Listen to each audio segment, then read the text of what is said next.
So I was going to say I'm from Bali, so just an hour drive, trying to advertise a little bit if you want to go hike or enjoy the nature. Indeed, my name is Yannick Salamin, and I'm actually in a transition, so I'm moving from MIT to Creole in Florida, and today I will mostly talk about what we've been doing at MIT over the last few years. So I'm an experimentalist, and I will show you today a new concept where we're trying to control randomness, and essentially are using bistable system or multistable system in optics to achieve this type of kind of a biased quantum vacuum concept, and I will show how this could also then lead to new applications and capabilities. So randomness is something we're all familiar with and are exposed almost on a daily basis. We're probably all familiar, or most familiar, with gambling and games in casinos. They use randomness to kind of have unpredictable outcomes in games so that they can actually gain money from you.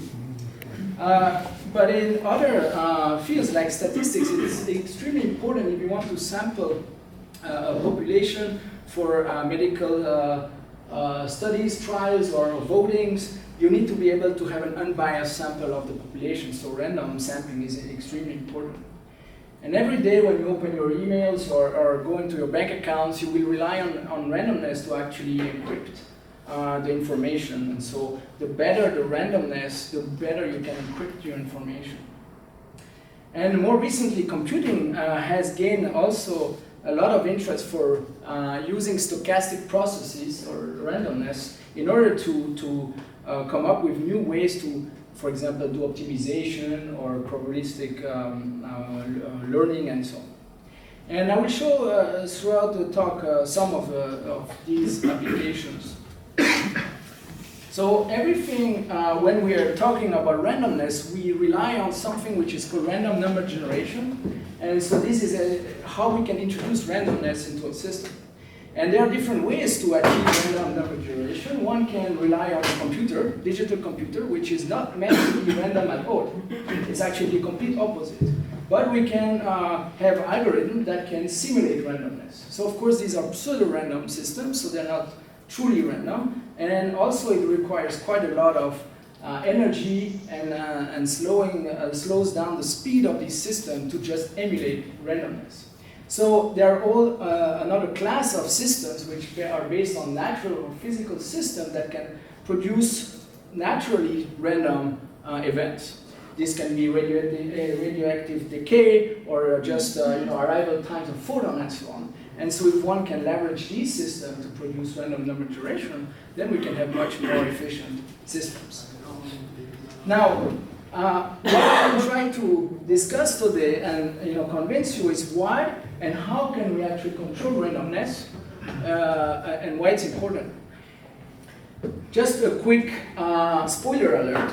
I will give you a very brief motivation. Why? Well, if you have the ability to create a... Let me try to move this so that you can actually see my slides. If you can have a probabilistic system, you can actually perform very efficient computation. You can think of a model which is the Ising model, very popular, that can find the ground state of the system. And so if you want to do that, you need to have a way to have different sites or spins that are coupled together, and then they can independently move, or if you want, switch randomly until they find the ground states where they minimize energy. And so this is interesting because you can kind of explore a vast landscape of possibilities to find the optimal solution. The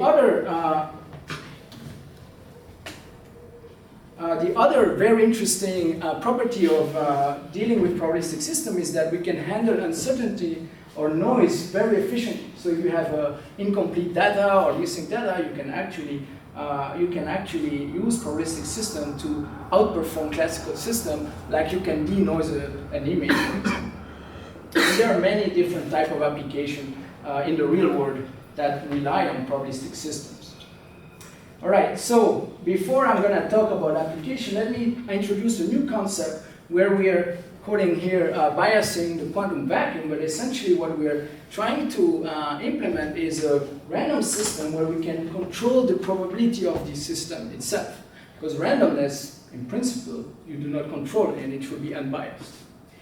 And so, based on this new concept, we will then discuss two possible applications. Here we're going to show how we can use this type of system to do tomography of quantum state inside of a cavity, and I will show that this is usually not trivial.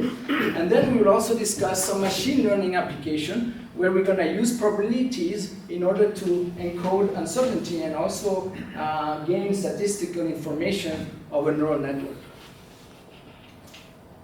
So the first thing we need to look at is where do we get randomness, or how can we get a good source of randomness?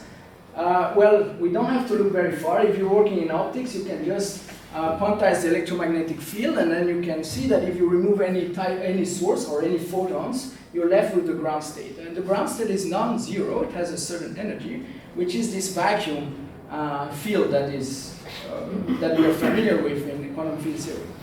And this, and if you look at the probability distribution of the vacuum field, you see that you have like a zero mean, but a non-zero variance. And this essentially shows that due to Heisenberg uncertainty principle, these are field fluctuations that happen in time and space completely random. And so we can see or think about this field as a quantum noise, okay? So, which is completely random. And these vacuum fields are extremely important and have impact in many different physical effects. Here I'm just showing a couple of very famous manifestation of these fields, like spontaneous emission or Casimir forces, where essentially vacuum fields are triggering or stimulating a down conversion in an atom so that we get a spontaneous emission. But it's actually stimulated by vacuum fields. These electric fields are extremely small, and people have tried for many years to actually measure and study or characterize them, including Christina here. And so we need to build extremely complicated systems to be able to achieve the sensitivity that allows us to measure these vacuum fields. And one can rely, for example, on the nonlinear interaction of these fields with a probe or a pump, depending on how you look at it, within an electro-optic material, for example. Or there are other ways like homodyne detection, that is a very popular way to measure directly these vacuum fields with a strong local oscillator, which essentially amplifies the signal. And then we can use balance detection to measure essentially the vacuum fluctuations. And people have shown that if you can measure those, you can digitize and then essentially get a binarized, a random number generator that is based on a quantum source. Now, there's a whole other class of systems that actually are extremely sensitive to initial conditions. And these systems can actually have macroscopic signatures of the vacuum fluctuations. These systems that I'm going to talk about here today are multi-stable systems that have Hopf bifurcations. Essentially, if you have a system like that and you increase the gain of the system, at some point gain surpasses losses of the system, and then you have a threshold. And you can see here, above threshold, you will have multiple possible solutions. We're going to restrict ourselves today to 2 possible solutions, so it's a bistable system. When you switch on the system above threshold, initially the system is in a metastable state. Maybe I'll lose this, everyone can see. And quickly will then fall into one possible solution. Essentially, it's breaking symmetry and gonna fall into one steady state. Now, in the case of initial condition being vacuum fluctuation, the vacuum fluctuation will give a little kick, if you want, to the system to break symmetry one way or the other. And because vacuum fluctuation are random, this process is completely random. If we look at what type of physical platforms emulate this type of behavior, we can look at optical parametric oscillators. If you're not familiar, these are simple devices that are consisting of a cavity enclosing a nonlinear crystal. So this is a second-order nonlinear crystal, and when you pump this crystal with a high-intensity light, you essentially can drive parametric down conversion. Okay? And if the cavity is empty initially, it only has vacuum fields. Vacuum fields will trigger the first down conversion of the pump photon to a signal and idler. Now, because of the cavity, these signal and idler photons can circle back and now trigger or stimulate the next down conversion of the green photons. And so this is a way to get gain, what we call parametric gain, into the system, and you can amplify the red signal until you reach threshold. Essentially, you have more gain than losses into the system, and your red signal can have self-sustained oscillations. Now, if we look at a special case of this type of system where the signal and idler frequencies are exactly the same, we call this a degenerate OPO. Actually, OPOs itself are phase sensitive, so if you pump the system, your gain is phase sensitive. But if you are in a degenerate case, now we can only have two possible solutions. So the phase that the oscillating field of the red color here can acquire can only be 0 pi shifted with respect to the pump. So we naturally have now the so-called bistable system, which is encoded into the phase of the optical signal.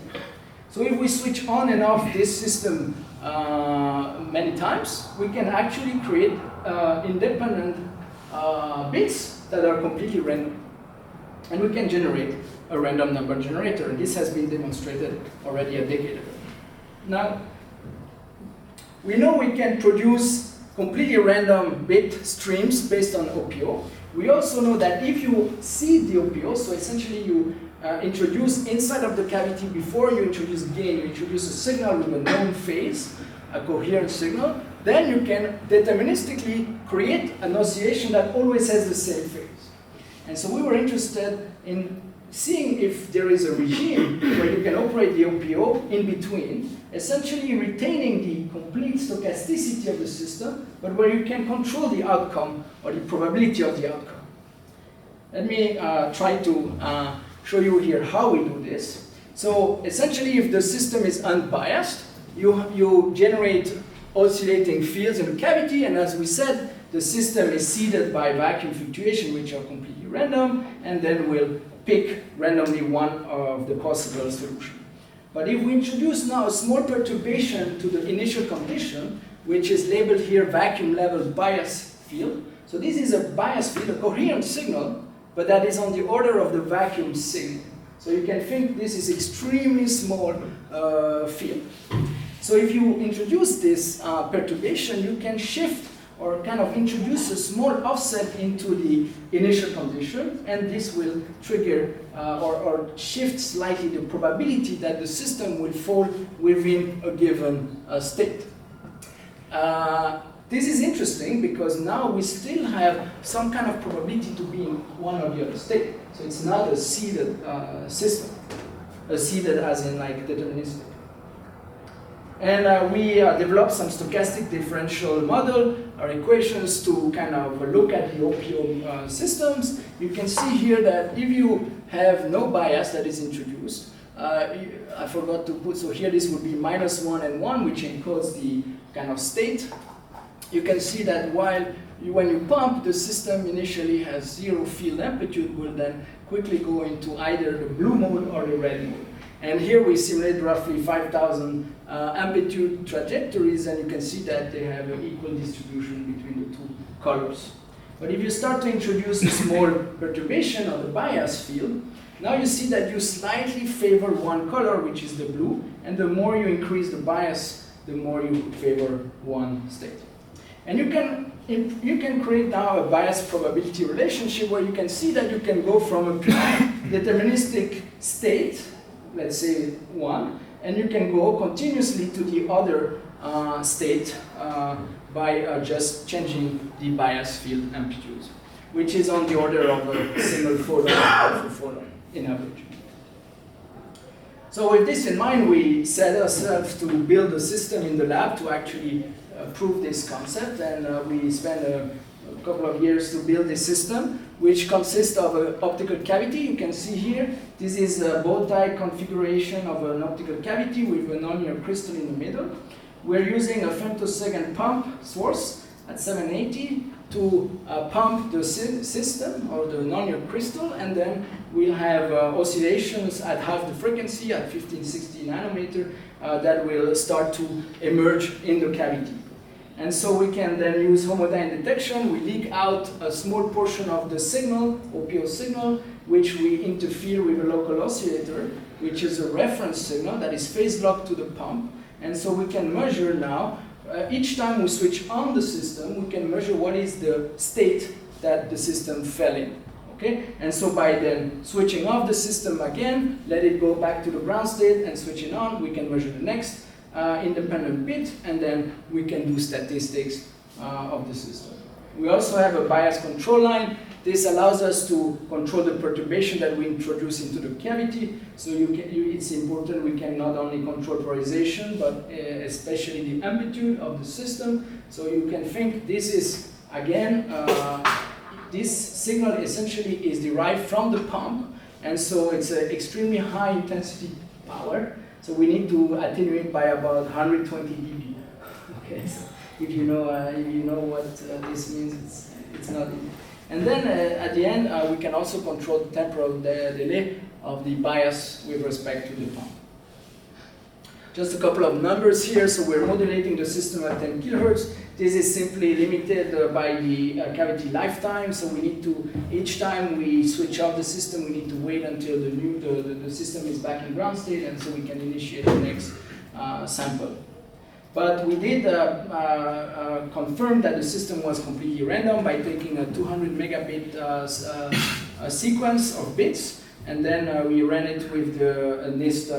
NIST has some kind of algorithm to prove or test the level of randomness that your system has. And so we passed all of those tests. And so then we can introduce the bias. So the way you introduce bias and control the power of the bias is as follows. We have an initial bias power, which is set by discrete sets of filter. So this is this Pi that you see here. And then we use a wave plate with a polarizer and rotate the wave plate in order to continuously tune with high accuracy the power that will actually enter the cavity. And so what you see on the bottom axis here is essentially we're sweeping the wave plate angle, which sweeps the power of the bias. And for a very small initial power of the bias, you see that the probability barely changes. But if we start to increase the initial bias power, we start to see how the probability can change dramatically.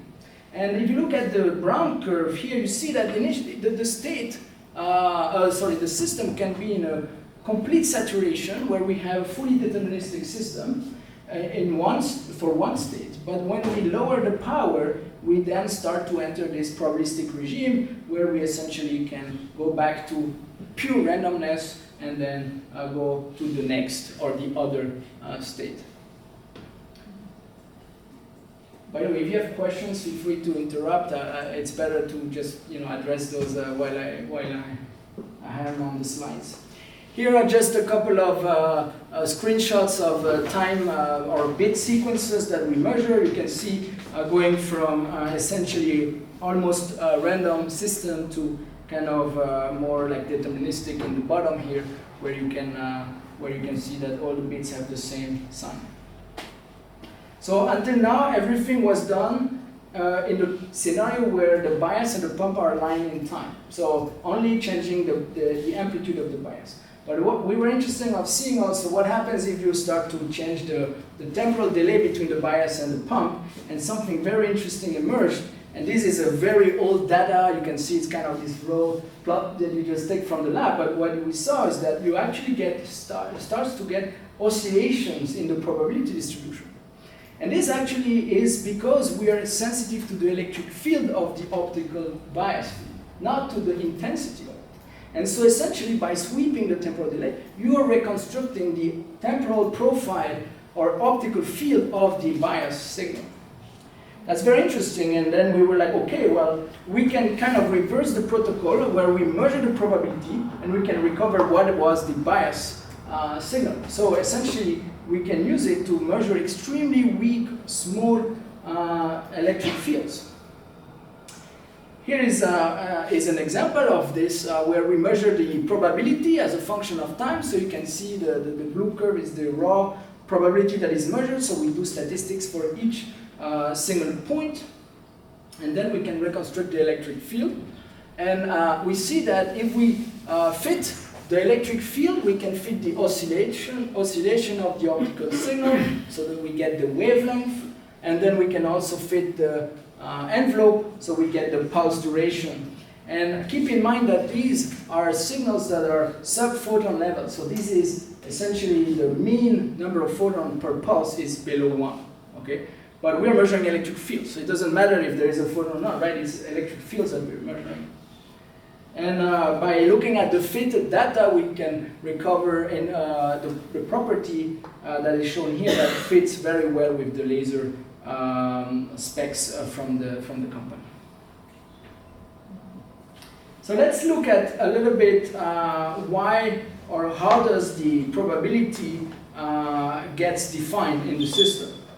And here we can look at one of these like stochastic differential simulations. So here there's about 5,000 different simulations. You can see if you look at the initial condition, it is this Gaussian distribution from the vacuum as we expect.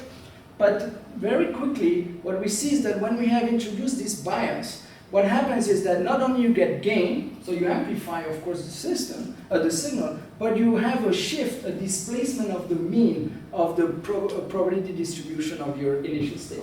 This is very interesting because now, if you let the system evolve and more gain is introduced, essentially you're amplifying the right-hand side and left-hand side equally until you reach bifurcation or steady state, where now one side has, overcomes the losses of the system and can have self-sustained oscillation and reach steady state.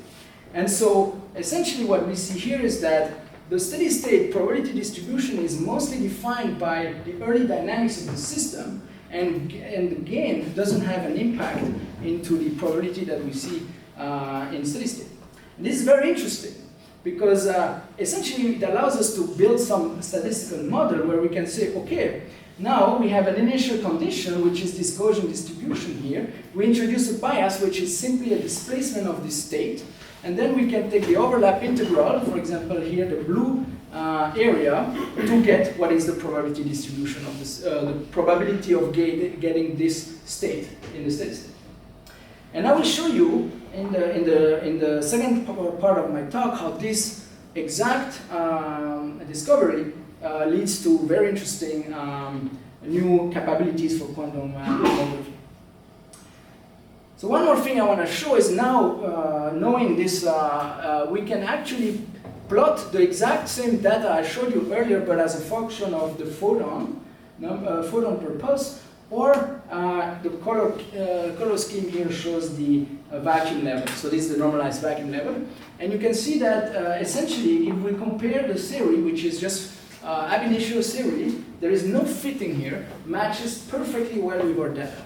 So we just take experimental characterization of our experimental information from a system that we experimentally characterize, put it into the series, and you can see that the gray curve matches very well.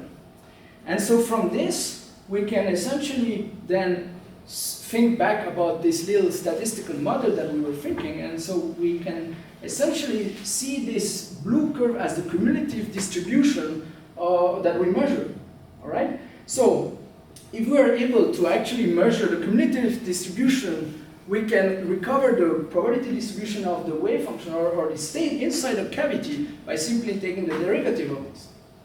And so by measuring here as the whole influence of probability as a function of the electric field, you can then recover do an indirect measurement of the vacuum field inside of the cavity. So here we're just showing one data set, which is the ground data set here, and you can see if you overlay textbook theory for vacuum field, taking into account our system, you see that it matches pretty well. And so I will go from here into my second part of the talk, and this is kind of a motivation for the next part. Yes? Sorry. Yeah. You mean that you can use the first principle theory to have a very nice fitting with your experiment? Can I understand in this way we can use the simulation to generate your dynamics because it has simulate your setup, right? I mean, okay. So there's two things, right? This is not using first principle. This is using stochastic differential equation. So in order to introduce randomness, we just simulate the system thousands of times with different initial conditions and see the probability distribution. So this is from the computer simulation, right? Yeah. So in this way, is this real randomness you have that? Because we try. No, it's pseudo randomness, right? Yeah. Even 5,000 sample is not really. Yeah. In this way, my question is another question is how can you prove that your setup generates real quantities? Yeah. Well, Real randomness, actually, we measured. I said it quite briefly, but what we did here, you see, we measured 2 million samples, bits, okay, and then we ran it into an algorithm that NIST has. Mm-hmm. So NIST is the National Institute of Standard Technicians, I guess, in the US, where they can tell you how random is your system. Okay. And so essentially, for a number of bits, you can see if you pass the test or not. So 200 million bits, it took us 2 weeks, right? It's very slow to take, but then we were able to pass all the standard tests that they have. And so this is kind of the proof that it's random. Okay. Of course, you can always try to, take a longer sequence and then maybe find some kind of pattern. But we agree that 200 million. We agree that 200 million compared to say standard random number generators is a very small number. Yeah. Okay. The reason we have limited here no, of course, I understand. This is. I didn't mention this, but this is synchronously pumped at 80 megahertz. So the cavity is about 3.4 meters long, and so we need to stabilize this below 10 nanometer. Yeah. And so we have an active stabilization technique, but to keep it stable for 2 weeks, that's already quite a challenge. If you wanted more, I think But I agree that. So one more question. Yeah. Did you test if the random number you generated they are independent distributed? Independent. We do two tests, right? You see if you have 50-50 or if you have independent sampling. And so this is why we are at 10 kilohertz to make sure we have independent samples. I think in the backup slide I may have some data I can maybe show afterwards. No, this is a very good question. Otherwise you may have just zero.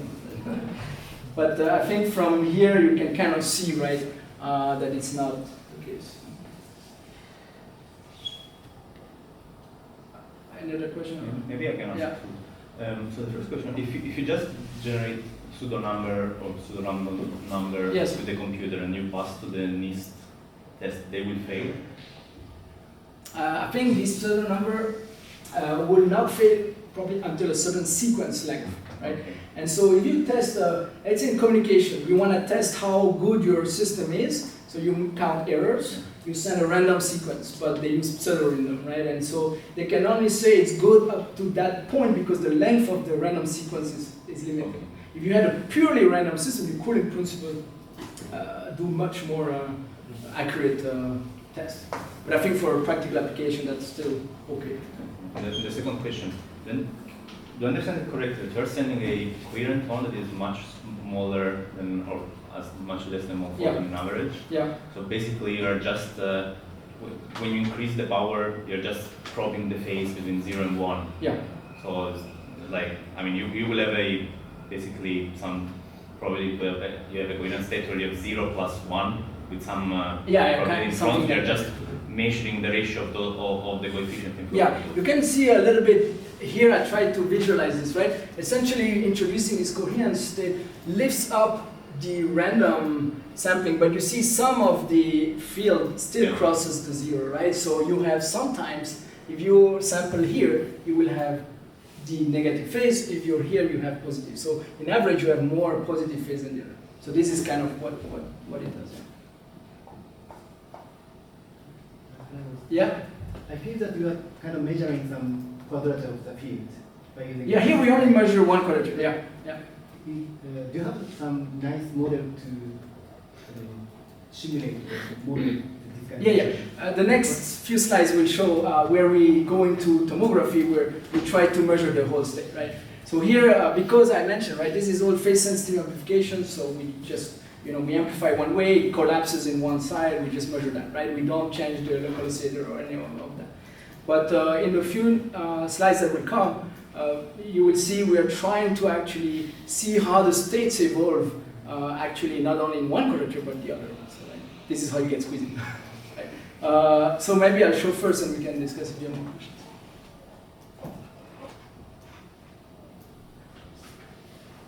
And of course, if you change the phase of the bias, you won't affect anything, right? Because it's phase sensitive. That should. All right, but essentially, when we measured this, we got pretty excited because we realized, okay, we have a means to actually get information of the initial state of the system itself. And why is this interesting? Well, because you can start to do some kind of analysis or characterization of states of light that live inside cavities. So, as a very brief, motivation, quantum state of light, of course, are extremely of high interest, and I don't have to motivate too much probably in this audience. But it's usually one will, represent the quantum state in a 2D phase space. So that kind of, goes what he was saying. And we usually can use different types of representation, but here I will focus only on one, which is the QSE Q representation. So if you're not very familiar with this, essentially it is simply measuring the overlap of your quantum state with a coherent basis. Okay, so you have a coherent state that you kind of like look at what is the overlap between that coherent state with the quantum state. So how do you actually measure an optical quantum states? Traditionally, you can use homodyne detection, and this works very well. You can reconstruct your quantum states by simply interfere or passing a quantum state with a coherent state through a beam splitter and do a measurement. And essentially the measurement, for example, photon number or something like that, will tell you what is the overlap between the two. And so by just sweeping alpha here, you can actually reconstruct the full 2D space. Of course, you also need to change the phase of your coherent state, but you can then reconstruct the full 2D phase space of your quantum states. Now, this works very well for traveling modes or modes that live outside of a cavity. But there are many systems that have cavities and you generate quantum states inside of cavities. And so then the question was, okay, how do you actually measure that? Because as soon as you want to extract the quantum state from the cavity, you will lose information because you pass a beam splitter, passing a beam splitter introduces vacuum noise and so on, and so you kind of lose your initial quantum state. But there are other platforms, microwave circuits or atomic systems that can actually perform quantum tomography, so not only generate but also study, analyze quantum state inside of cavities. And so we were thinking, okay, but that's very interesting. What is the analog for optical system or non-linear optical system? And we couldn't find any. But I will show you in the next few slides how our system can kind of do very similar principle than those microwave systems. So the idea is that when you have an optical cavity here that contains a quantum state, so this is represented in this orange color here, you introduce a coherent state in the cavity, you can actually shift or displace the initial state. So this is represented in this graph here, where you have a displacement of your quantum state by some coherent field. Now, people in the microwave have shown that you can use this to actually reconstruct or find out the overlap between your displaced state and the vacuum state, which provides the exact same information, and you can essentially do quantum tomography on your state.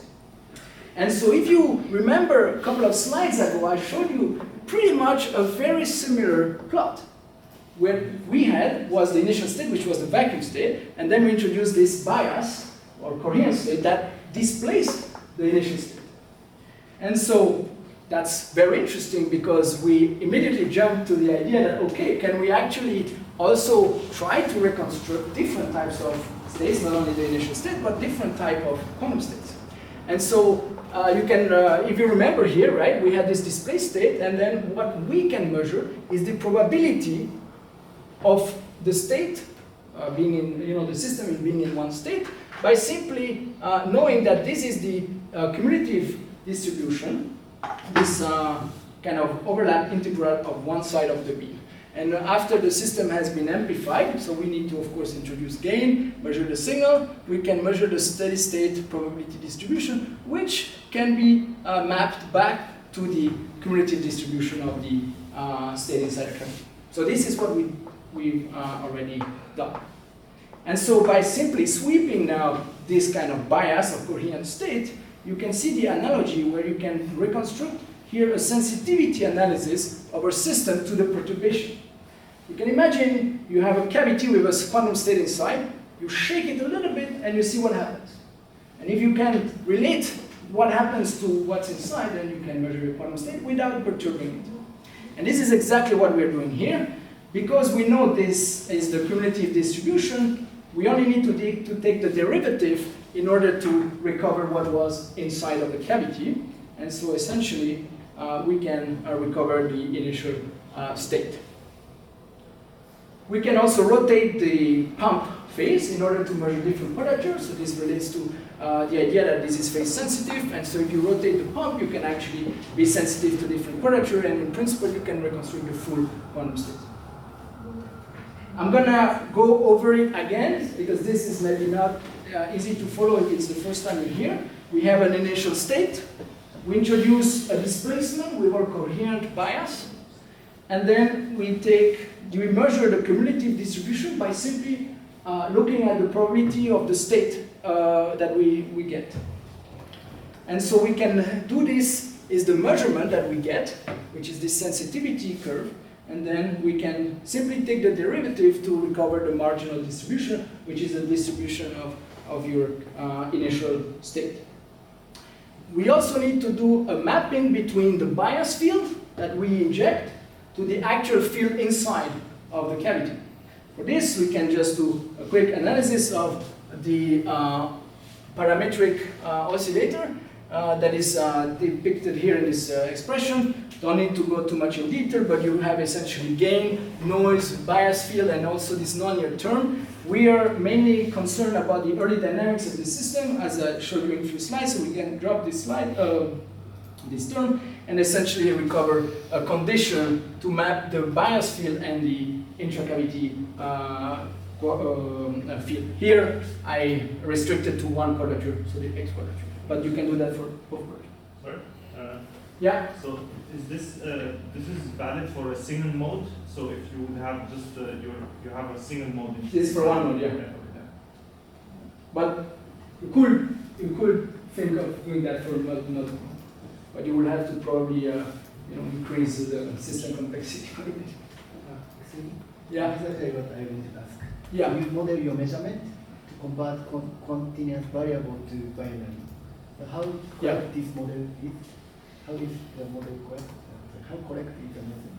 Yeah, so of course it's a little bit, but if you operate in like in the early dynamics, then it's a linear problem, and it maps almost 100%.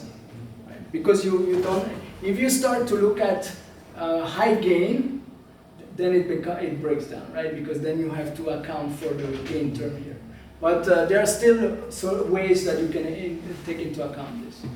And it becomes extremely complicated to find this mapping, right? This is the mapping you're doing between this binary probability you measure and the intracavity field. So we expanded our system to be able to prove this experimentally. So what we had to introduce was amplitude and phase control for the pump and bias independently, also temporal delay, and I will show why we wanted to have that in the next slide. But essentially, we know from the OPO that the initial state is vacuum, but if you pump the OPO below threshold, you can generate a squeeze state. Okay? So essentially, you amplify one quadrature, the other quadrature gets de-amplified, and you're below the uncertainty. And so we can implement a measurement protocol where we start by initiating a generation of the squeeze state by pumping the system below threshold. So you can see here the green is below threshold. And once we reach, if you want steady state of the squeeze state, we can switch on the pump and the bias at the same time to measure what is the initial condition now. Right? Remember, by switching on the system, we measure the initial condition, but now the initial condition is the squeeze state.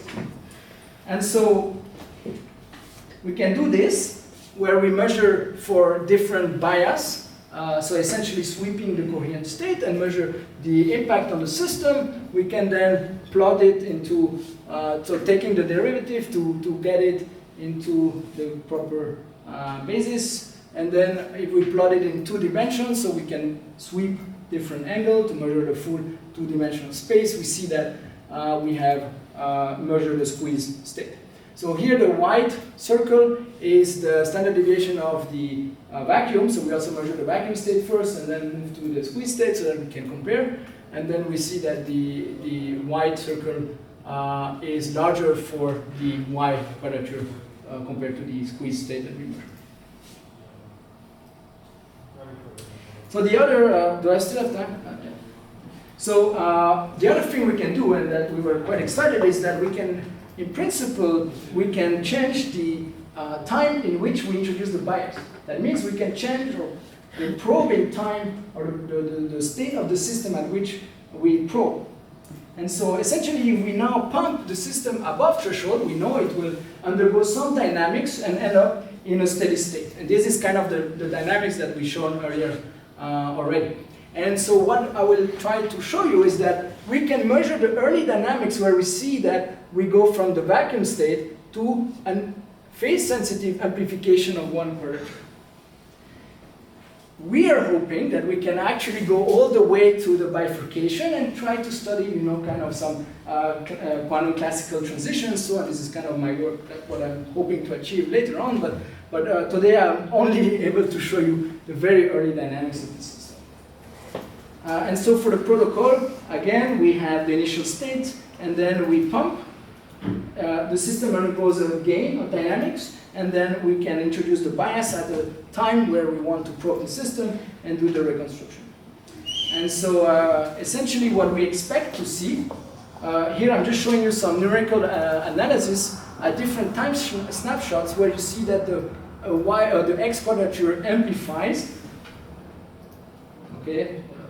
Essentially, this is a numerical experiment we did before actually doing the experiment, just to be confident that this works. You can numerically reproduce the probability relationship, take the derivative, and compare it with ground truth, and you see that it matches well. And so we moved on to measuring this experimentally, and you can see by sweeping the time delay, you start to have a decrease in the sensitivity to the system. Essentially, by introducing the same bias field, your system now has much more gain, so the state inside the cavity is stronger and less affected by the bias that you are introducing. And so you can kind of reconstruct your system. Let me skip some details here, but we can do that for 2-dimensional case. This is very recent data. We're not able to fully make the slides beautiful, but you can see that we are essentially have an asymmetric amplification of 1 quadrature over the other, which is exactly what we expect for the OPO system. All right, if there's no question, I'll move. Question? No. I'll move to the last part of my talk, which is quite different. I hope I will not lose you. So here we're going to show another aspect of this system that is very interesting. When we're able to control probabilities, we can think about computing, as I mentioned in the earlier of my talk. But the type of computing I will discuss here relates more to machine learning. We're all familiar with machine learning, ChatGPT and so forth, and these are like a beautiful neural network that are deterministic. If you do some image classification, you can actually train the system, the neural network, with a data set to find these like threshold boundaries. And then if you pass an image, it can tell you, okay, it was a dog or it's a cat. Now, what happens if the image that you introduce is kind of ambiguous or blurry. Well, if you pass it many times, the outcome is always going to be the same. The system will tell you, okay, it's 100% a 7, but you believe him, you don't know, right? But the truth is that in this case, for example, it might have been a 4. Who knows, right? And in some application, like autonomous driving or medicine, like diagnostics, before the doctor will cut open a patient because he has tumor, you kind of want to make sure what the computer tells you is accurate. And so if we now introduce probabilistic, or if you want statistical information into the system, we can get more information about the process. We can actually, for example, gain insight into the confidence level of the system of telling you it's a dog or a cat. So if you pass it the same image multiple times, now we replace these nodes that are deterministic in a neural network with probabilistic nodes. Okay? Now you get actually statistics, and you can see that by running it multiple times, sometimes it's a 7, sometimes a 4. So you can ask yourself, okay, the system is not very confident, maybe I need to do another diagnostic before operating the patient or something, or you know, stopping net on the freeway with the car. You can do other things. This has also become very popular on the internet. You can generate images from nothing. So essentially you can learn a probability distribution for a given class of images, like digits or so. And then you can take a random seed, pass it through your neural network, and then at the end get essentially images. Because he has learned the probability distribution for a given image, let's say 3 or 7, and then you can get generated images. And if you run it many times, the number 3, for example, could be a slightly different format, right? It's not going to be always the same. All right, so the most important here, I'm highlighting in the middle, is this random source that we can control because we need to have a certain probability distribution to encode the nodes. And so that's where our system becomes very interesting. Essentially, we have what we call a photonic probabilistic neuron. So we're replacing the standard neuron in a neural network by a probabilistic neuron. So we have a bistable system, so just 1s and 0. This is what we already have. We have the ability to control the probability distribution by essentially we can read an output of a system, process it, do some vector matrix multiplication, and then update the system with a new probability distribution based on some algorithm that we perform. And we can also do multiplexing by simply doing time multiplexing. We can say, okay, each nth bit is a kind of a pixel or something like that, and we can then create a large system based on a single OPO system. This OPO system is a tabletop. If you want to do 1,000, it'd be complicated. All right, so the specific task that we are building here, we are doing inference of at least handwritten digits based on a stochastic binary neural network. We chose that network because it matches very well our OPO system. The first thing we need to do is take the grayscale images and binarize them so we can normalize them, and then simply passing each pixel through the probabilistic neuron once, and then it will binarize the output based on some probability here, which is from the normalized normalization. And we can do that a few times so that we encode statistics. And then we pass it through this stochastic binary neural network. So each binarized pixel is passed through our kind of vector matrix multiplication, and then the outcome of the accumulated nodes is then passed through the photonic neuron, the probabilistic neuron, and then we get a new binary outcome, and we proceed through the network like that until the end, where we have now encoded the output of the neural network by the digits, so that you can classify which digit we are measuring. So here I'm just showing the confusion matrices that is used to see how good our neural network does, and without going too much in detail, you can see that it matches quite well the simulation. So simulation is just using computer models to do the same thing, you can see that we are roughly on the 97-96% accuracy of the prediction. But one thing I want to kind of spend a bit more time is this slide, where essentially this shows now that we gain more information about the network. So if the images are unambiguous, clear, then of course the network should operate same as a deterministic neural network. And this is what you can see here. If you have 0 or 9, it can 100% of the time tell you, okay, this is a 9, this is a 0.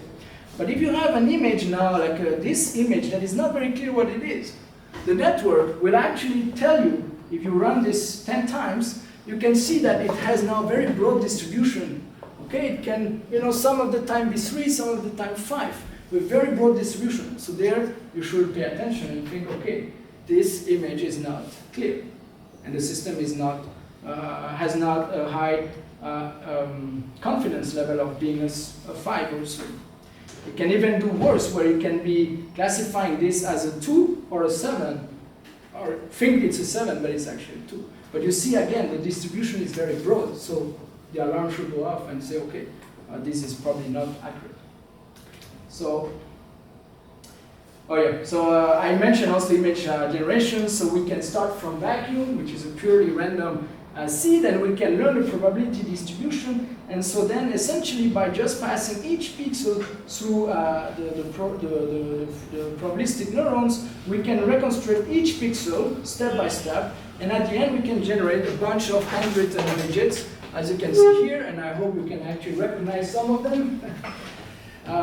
What is also interesting is you can start with a seeded image. So you start off with some kind of image that could be a 2, maybe a 3. And if you run multiple times, you see that you can actually reproduce several 2s or 3 and so on. And essentially it shows that with the same seed, you can still get different output. All right, so I think I will stop here. Thank you very much for listening. I want to acknowledge my colleagues, Charles, So, Jameson, Michael, and Marin, who have contributed to this work. I will advertise a little bit for myself. I'm moving to Florida, so I'm moving into, so this is Creole, University of Central Florida. It's a beautiful campus, and even more beautiful landscape, less than an hour away if you want to have some downtime between the labs. So if you're interested, you can reach out. Thank you very much.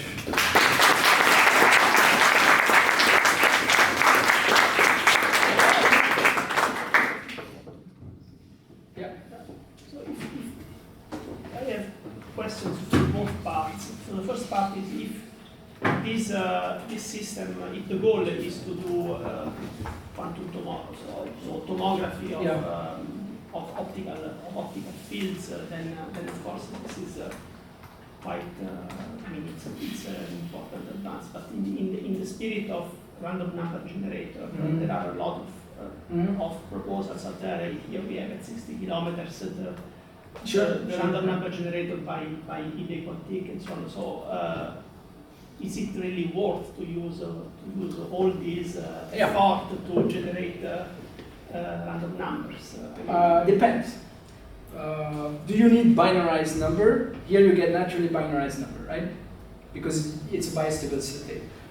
Most random number generator, like measuring directly the vacuum, will be a continuous distribution that you need to binarize or digitize, and then you need to implement some algorithm in order to be able to stitch and so on, which can be disadvantage, but there are also disadvantages here, the limited speed, right? So the best performance, I think, today, maybe a few megahertz or so. If you integrate it on a chip, probably you can do gigahertz or so. But I don't think, that this is, the best option for random number generator, and this was not our intention. Our intention was really, can we control, and this was the easiest system to do it. But this applies to other kinds of systems. Not only binary system, it could be continuous systems, laser or that have this threshold, right? And that are governed by vacuum seed. In electronics, people are looking in thermal fluctuations to do similar thing. So by no means there's a lot of different types of random number generation. Here, the idea is really control it. And they have a similar question for the neural network. So how does this compare to the optical neuromorphic kind of things that have been demonstrated many groups? And I mean, what are the pros and cons of what you suggest? I think here, if you want to be so this is a pure proof of principle. Okay. I think from a performance-wise, we're lagging. But if you look into what is possible, then it can become very interesting. But again, I think what you need to solve is speed and efficiency. And this only comes if you can integrate a solution like this. Probably move to more of a laser system or like some kind of integrated VXL. Do a similar thing. VXLs have a threshold, you can seed it, you can create a probability distribution. I haven't done it, but I'm pretty sure this can work similarly. They can work really low cost and they can be switched on and off very fast. They have low Q factor, so you don't need to wait milliseconds to get back to the ground state.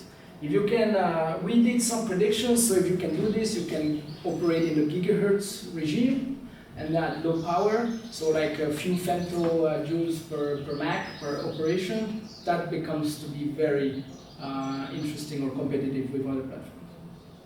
But not, this is really proof of principle. I don't know if that kind of answers. No, in terms of pure performance, we're not that far because we have 96 or so %, and this is only for a segment. No, but because my impression is that one goes to optics, to photonics, if you really want to use low power. Yeah. But you use essentially a threshold, so a threshold nonlinearity, which again means putting quite some power in the system. Okay, so it seems to just take a step back with respect to the main goal of photonic neural networks, which is. I agree, but if you go to an integrated like a VXL or so, powers can be very efficient. Okay. And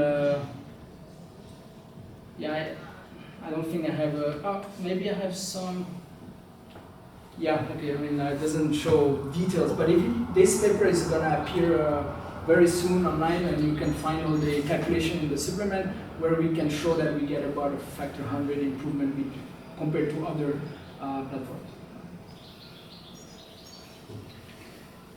Yeah. I have a question for the new matrix part. So yeah. For the matrix vector multiplication, that's done digitally. Maybe I didn't mention specifically, but this is done in electronic domain. So again, this is not a full. So if you can certainly do it all optically. People have done the vector matrix multiplication so many times in different platforms. That was not our intention. Our intention was to show the probabilistic neuron and this nonlinear activation function in optics. Right? If you combine this with an optical platform that does vector matrix multiplication, you get an all optical version. So basically the digital, the degenerate audio does like some nonlinear activation. Yeah. You remember this probability distribution I showed? This is nonlinear. So you essentially can get rid of the nonlinear activation function that usually people struggle to get into a neural network. And it does it automatically for you. So if you do all optically, that could become very interesting. And you don't need to have any optoelectronic, right? Because if your output of the vector network multiplication is optically done, and you combine like a mesh of Mach-Zehnder interferometer or something like that, the combined outputs is your bias for the next neuron, right? So it's already in the optical domain. You don't need to do any. You just need to calibrate maybe, like a low speed system, but. Yeah. Thank you. Compared to the conventional neural network, what advantage do you have? Because they also can give you a probability distribution at the output. Yeah. Just by running once. 100%. Are you talking about the electronic version?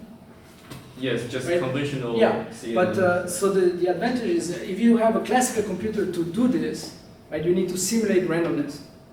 And to simulate randomness, you lose randomness. They just give you the probability of each number 1, 2, 3, and in the end you pick up the. Oh, you mean a deterministic system? Yes. Yeah, but it tells you only once, right? And then the highest will tell you, okay, it's a 1 or a 2, right? But how do you know this is actually correct? If you run it 100 times, it's going to be 100 times the same output. But if you're just before the output, you have the probability distribution. So you need to have a probabilistic system, right? I don't think it's probabilistic. How do you encode then the information? Just because it lies on the border of maybe it's 2, maybe it's 7, but it's in border. Then. Okay. So I'm not a machine learning expert, right? My student is. But if I understand correctly, right, what you're saying,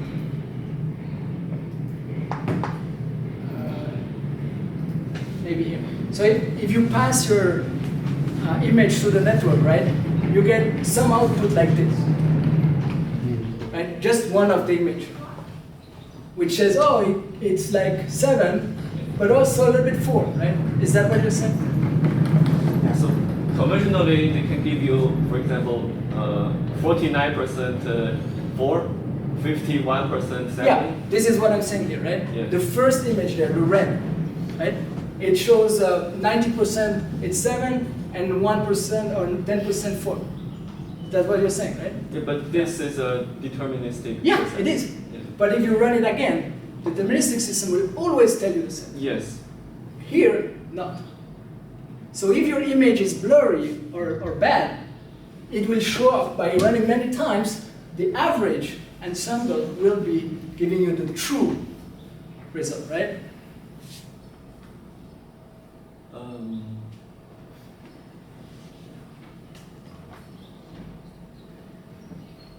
If it's deterministic, you can run it 1,000 times, it will always be the exact same output. Yes, but it's also a probability distribution. Yeah, but this is because he's learning some right threshold, right? And based on what he learned, he will tell you that image looks like 10% 4, maybe 90% 7, right? But if you run this, here we see that it's roughly 50-50% if you run it many times. So it tells you it's not actually 90% 7. He doesn't know. It's 50-50. And the deterministic system cannot tell you that, right? He will just make the assumption that this is a 7, even though it's 90%. But in that case, 90% is overestimated.